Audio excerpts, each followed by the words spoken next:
So here we are once again. We're going to talk about my collection that I've gathered over the years. Episode number 8. Let's talk about some pole yachts that I have. I don't have a whole lot. Most of them are all 17 jewel. This was my very first one that I picked up on eBay. Wish I knew what I paid for it, but it's really slim. It's cool looking. I did a full service on this. It's almost new old stock, but not quite. Look at that. It's got that nice sunburst. Let's see. You can see how thin that is. It's a slim, pretty slim.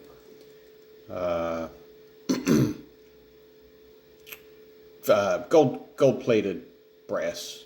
Very thin gold-plated brass on there. Snap case back. So that was my first pole yacht that I picked up. This, I think, was made for export because it says made in the USSR, probably made for England. And another one that I picked up right after that was another 17 jewel made in USSR. A little bit bigger case, different style.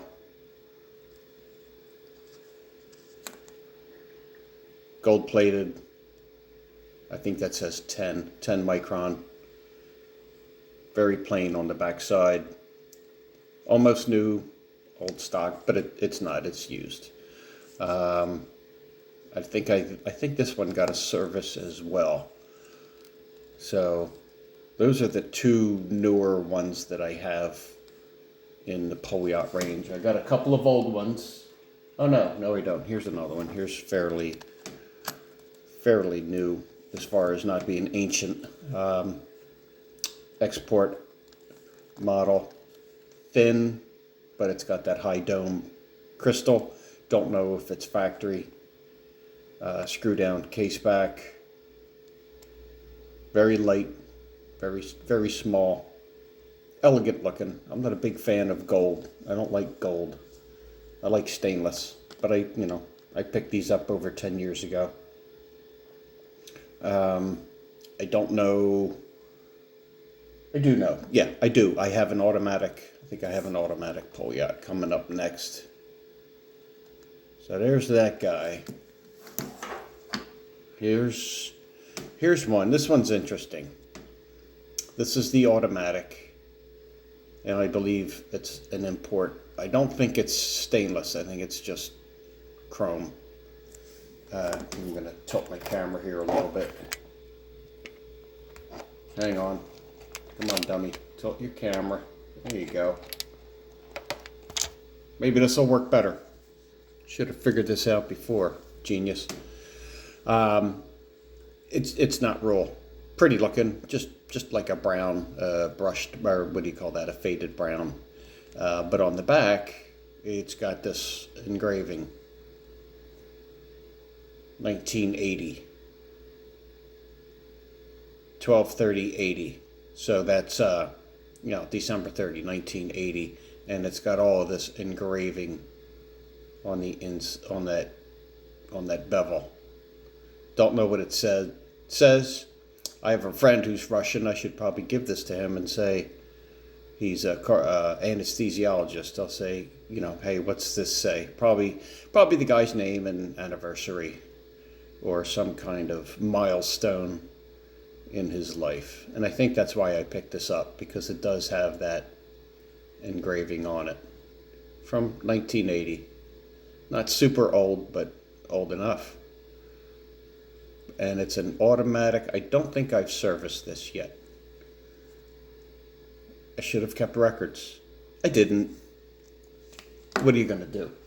Here's another one, a 17 jewel, a little bit smaller, a little bit older. It's got the red tip on the second hand. I think the crown is a replacement. I don't think that belongs here. You can see it's got a little gap in there. Screw down, anti-shock. Not stainless steel. Just regular old chrome plated. Faded dial, of course. One similar to it, another 17 jeweled.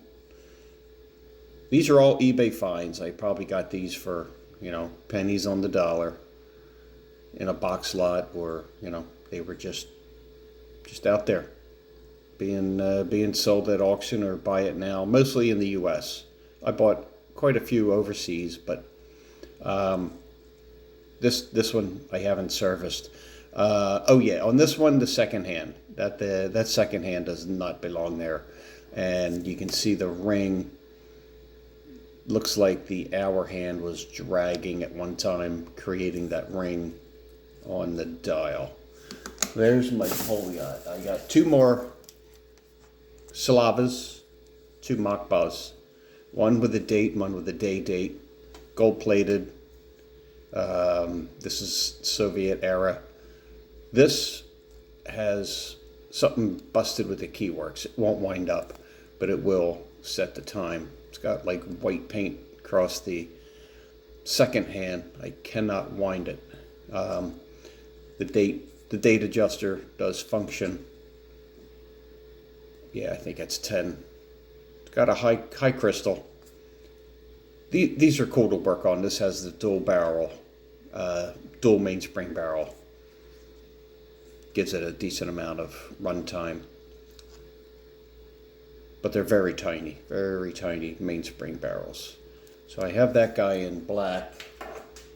And I have this one in white with just the day. There, the number, the date. Also, Soviet era. Three-part case. You got a case back, mid case, and then the crystal bezel. Snap-on case back. Nothing extraordinary, nothing wonderful, but I like them. They're fun. My wife actually was in Moscow, 1984, for her high school trip. Yep, her high school went to Moscow. She loved it. The trip was wonderful. She brought back some currency. Beautiful architecture, beautiful country. Here's a Paqueta 24-hour with a helicopter on it. The crown down here moves that outer chapter ring. Not sure what the purpose of this is because it doesn't lock in. But in that position, you have, the 1, 2, 3, 4, all the way around to the 24-hour. It's got a helicopter on it. It's fairly large. It's, it's bigger than what you would think. The dial, the overall size of the dial. It's cool looking. It's probably why I bought it. It's in really nice shape. I don't know if I did a service on this or not. Plain looking case back. And I have another Paqueta. I think they call this the Domino. I'm not sure. Has a date, and it has the little red circles that'll show up here to tell you if this is the first day, the second day, third day of the week, and then the number down there on the bottom. Unique looking case, black bezel on the top. It's kind of squared off and rounded. It's in really nice shape. I probably another eBay find. What's unique about this, if you pull the crown, there's your time setting there. Push it in is wind up. But if you come back out to your, what am I trying to say, dummy? To the time setting, if you pull it out, it'll change the date. It's got a quick date function change. Let's get this back out of the 10 o'clock area. So you can do a quick change on the date. Kind of nice. Not sure how that mechanism works. Maybe I'll do a video on this showing you how that works. And then last in this bunch, I have a Braille watch from Paqueta. Believe it or not, the hand set is fairly robust, and there's raised portions right here, and you hit this button and that'll pop open. Crystal pops open, and You can feel the dots and the hands to tell what time it is for somebody who's blind. Well, obviously for somebody who's blind. It's not for somebody deaf. Duh.